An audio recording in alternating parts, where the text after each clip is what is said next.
आमच्या टिफिनवाल्यांना टेन्शन आले की ताईचा बिझनेस आता जोरात चालतोय, तर ताई टिफिन बंद करणार बहुतेक. दोघा तिघांनी मला विचारलं पण की टिफिन बंद करणार. म्हटलं नाही करणार बंद, जे रेग्युलर आहे ते चालू ठेवणार, पण नवीन नाही घेणार असो. तर बऱ्याच लोकांनी बऱ्याच वेळेला सांगितलं होतं, ताई आमचं इंस्टाग्राम नाही, आम्ही कुठून ऑर्डर करायचं, प्लीज नंबर दे तुझा, असं तसं करून. तर असो, मला एक मस्त अनुभवी हेल्पर मिळालेली आहे आणि वरती मी नंबर देते, त्याच्यावरती तुम्ही व्हॉट्सॲप मेसेज करा. तुम्हाला सगळ्या लाडूचे रेट पहिल्यांदा पाठवले जातील. तुम्हाला जर ते योग्य वाटत असेल, डिलिव्हरी चार्जेस योग्य वाटत असेल तरच ऑर्डर करा.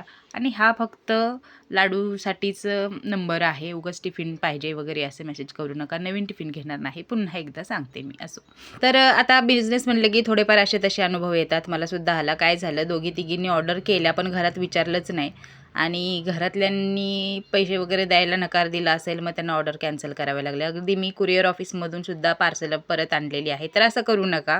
मी समजू शकते की तुम्ही माझे फॉलोवर व्ह्यूवर असाल, तुम्हाला माझ्याकडून ऑर्डर करायची असेल. पण रवा आणि बेसन लाडू सोडले तर सगळ्या लाडूमध्ये ड्रायफ्रूट आहेत, त्याच्यामुळे त्याचे रेटसुद्धा बऱ्यापैकी चांगलेच आहेत. आणि 2-3 प्रकारचे लाडू घेतले तर त्याची अमाऊंटसुद्धा जरा मोठी होते. अशा वेळी घरातले लोक तयार होत नाहीत. असो, आपल्या रेसिपीज आहेत त्या बघून तुम्ही घरी करू शकता.